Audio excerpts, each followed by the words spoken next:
রোজা আমাদেরকে তাকওয়া শিখায় কিভাবে দেখেন। তাকওয়া মানেই হলো আল্লাহর ভয়ে, আল্লাহর আদেশগুলো মানা, আল্লাহর নিষেধ থেকে বেঁচে থাকা, যে আমার আল্লাহ দেখছেন। তো রোজার মাসে রোজা রেখে আমরা আল্লাহ দেখছেন এই ভয়ে আমরা পানাহার করি না। রোজার শিক্ষা নিয়ে আমি সকল হারাম কাজ করার সময় এরকম মনে থাকবে যে কেউ না দেখলেও আমার আল্লাহ ঠিকই দেখতেছেন, অতএব আল্লাহর ভয়ে আল্লাহ নিষেধ করেছেন এই কাজটা আমি করব না। এটাই হলো রোজার শিক্ষা। ভাইরা আমার, রোজার এই শিক্ষা যদি আমরা গ্রহণ করতে পারি, আমরা যদি মুত্তাকি হইতে পারি, তাহলে রোজা সার্থক। আর যদি সেটা না পারি, তাহলে এই রোজা সার্থক না, এই রোজার উপকারিতা আমরা পাইলাম না।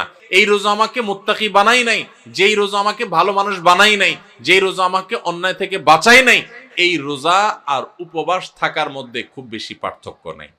আমার কথা না, আমাদের প্রিয় নবী সাল্লাল্লাহু আলাইহি সাল্লামের কথা। তিনি বলেছেন, মাল্লাম ইয়াদা কাওলাজ জুরি ওয়াল আমালি বিহি ফালাইসা লিল্লাহি হাজা আন ইয়াদা তাআমাহু ওয়া শারাবাহু। যে ব্যক্তি রোজা রেখে মিথ্যা কথা ছাড়লো না, মিথ্যা কাজ ছাড়লো না, দুই নম্বরই ছাড়লো না, চিটারি বাটপারি ছাড়লো না, এই ব্যক্তি উপবাস থাকায় আল্লাহর কোনো ঠেকা পড়ে নাই। তার মানে তার রোজা থাকা উপবাস থাকার মতো। এই জন্য ভাইরা, রোজা রেখে সমস্ত অন্যায় কাজ ছাড়বো তো ইনশাআল্লাহ।